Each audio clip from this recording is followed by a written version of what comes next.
கார்த்திகை தீபம் சீரியலில் நாளைக்கான எபிசோடுக்கான ரிவ்யூ பார்க்கலாம். என்னோடய ரிவ்யூ பிடிச்சிருந்தா லைக் பண்ணி சப்ஸ்கிரைப் பண்ணி சப்போர்ட் பண்ணுங்கள். ஆஸ்திரேலியா போகிறதுக்காக கார்த்தி செஞ்ச உதவியை நன்றியெல்லாம் சொல்லிகிட்டு இருக்காங்க ரேவதி. அதுக்கப்புறம் இன்னொரு உதவியும் செய்யணும், நீ எப்படியாவது நான் போகிற வரைக்கும் எங்கள் அம்மாவுக்கு தெரியாமல் நீ பார்த்துக்கணும் அப்படிங்கிற மாதிரிலாம் சொல்லிகிட்ருப்பாங்க. சரி, நான் எவ்வளவோ பண்ண இதை பண்ண மாட்டேனா அப்படின்னு சொல்லிட்டு கார்த்தி மாட்டுக்கும் கீழே பாய விரிச்சு போட்டு படுத்து தூங்கிடுறாரு. அப்போ தான் ரேவதி என்ன இவன் நிம்மதியாக தூங்கிட்டு இருக்கானே, நம்ம தூக்கம்தான் கெட்டு போச்சு, இந்த மகேஷை எப்படியாவது இவங்கிட்ட இருந்து காப்பாற்றணும் அப்படின்னு நினச்சா ஒன்றும் வழியே இல்லையே அப்படிங்கிற மாதிரி யோசிச்சுக்கிட்டே இருக்காங்க. வெளிநாடு போகிறதுக்கு முன்னாடி மகேஷை கண்டுபிடிச்சி மாயா கிட்ட ஒப்படைச்சிட்டா நம்ம நிம்மதியாக போய் இருக்கலாம். நான் அதை விட்டுட்டு நம்ம மகேஷ் அப்படியே விட்டு போயிட்டோம் அப்படின்னு சொன்னாக்கா நாளைக்கு அவனுக்கு என்ன வேணாலும் நடக்கலாமே, அதுக்கெல்லாம் நம்ம அப்புறம் ஒரு விதத்தில் காரணமாயிடுவோமே, நம்மளால் முடிஞ்ச உதவியை செய்யணும் அப்படின்னு சொல்லி என்ன பண்ணலாம் அப்படின்னு சொல்லிட்டு தான் தூக்கமே வரமாட்டேங்குதே. இவன் என்னவோ படுத்து நிம்மதியாக தூங்குறான். சரி, நம்ம வெளியிலையாச்சும் போய் நடந்துட்டு வரலாம் அப்படின்ட்டு போகிறாங்க.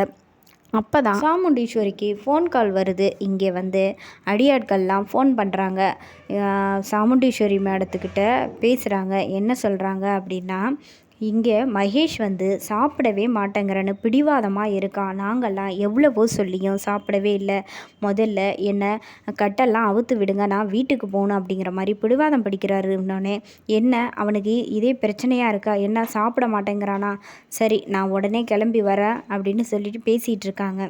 ரேவதி என்ன தான் அம்மா யார்கிட்ட தான் பேசுகிறாங்க அப்படின்னு சொல்லிட்டு ஜன்னல் வழியாக மறைஞ்சு நின்று பார்க்குறாங்க. எனக்கு கண்ட நேரம்லாம் ஃபோன் பண்ணக்கூடாது அப்படின்னு நான் சொல்லியிருக்கேன்ல அப்படின்னு சாமுண்டீஸ்வரி அடியாட்கள்கிட்ட கேட்டோன்னே, நாங்கள் எவ்வளோ சமாதானப்படுத்தினாலும் இந்த மகேஷ் அடங்கவே மாட்டேங்கிறான் அப்படிங்கிற மாதிரி சொன்னோன்னே, சரி கிளம்பி வரேன் அப்படிங்கிற மாதிரி சொல்லிட்டு இருக்கும்போது, அம்மா எங்கேயும் கிளம்பி போகிறான் அப்படின்னு சொல்கிற மாதிரி தெரியுது. எங்கே தான் போவாங்க, இன்றைக்கி என்ன தான் ரகசியம் இருக்குது, தெரிஞ்சே ஆகணும், நம்ம தெரிஞ்சுக்காமல் விடக்கூடாது அப்படின்னு சொல்லிட்டு சாமுண்டீஸ்வரி காரில் ஏறலாம் அப்படிங்கிறதுக்காக வீட்டிலேருந்து வெளியில் வராங்க. அதுக்குள்ளே ரேவதி கார் டிக்கியில் பின்னாடி ஏறி மறைஞ்சிக்கிறாங்க. யாருமே இல்லை, நல்ல வேலை நம்மளை யாரும் பார்க்கல அப்படின்னு சொல்லிட்டு சாமுண்டீஸ்வரியும் காரை எடுத்துக்கிட்டு ஏதோ ஒரு இடத்துல கொண்டு போய் நிறுத்துகிறாங்க. சாமுண்டீஸ்வரி இறங்கி யாரும் பார்க்கல, இங்கேயும் யாரும் இருக்க மாட்டாங்க அப்படின்னு சொல்லிட்டு அவங்க பட்டுக்க உள்ளே போகிறாங்க. அப்போ மகேஷை கட்டி வச்சுருக்காங்க. அந்த இடத்துல அடியாட்கள்லாம் சுற்றி நிற்கிறாங்க. ரேவதி இது எந்த இடம் என்ன ஏது அப்படின்னு தெரியலையே, நம்ம காரில் வந்ததுனால கண்டிப்பாக ஏதாவது ஒரு ரகசியமாக தான் இருக்கும், அதனால தான் இந்த நைட்டில் வந்திருக்காங்க அப்படின்னு சொல்லிட்டு பின்னாடியே போய் பார்க்குறாங்க.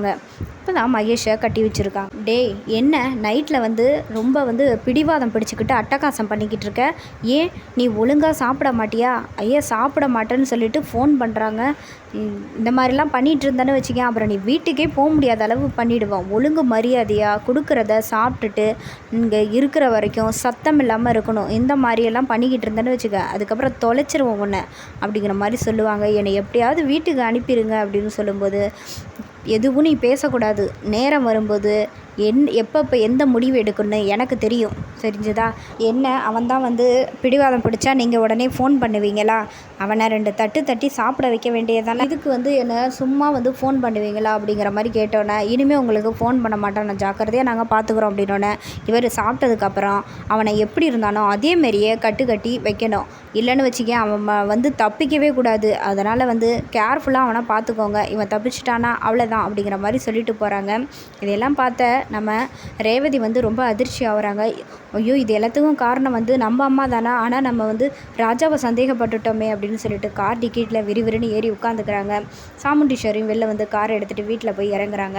சாமுண்டீஸ்வரிக்கு தெரியாமல் ரேவதி வீட்டுக்குள்ளே போய் கார்த்தியை பார்க்குறாங்க. நல்ல நிம்மதியாக தூங்குறாங்க. ஐயோ, ராஜாவை தப்பாக நினச்சிட்டேனே, எனக்கும் மகேஷுக்கும் எந்த சம்மந்தமும் இல்லைன்னு சொல்லி நான் தான் புரிஞ்சுக்கலை.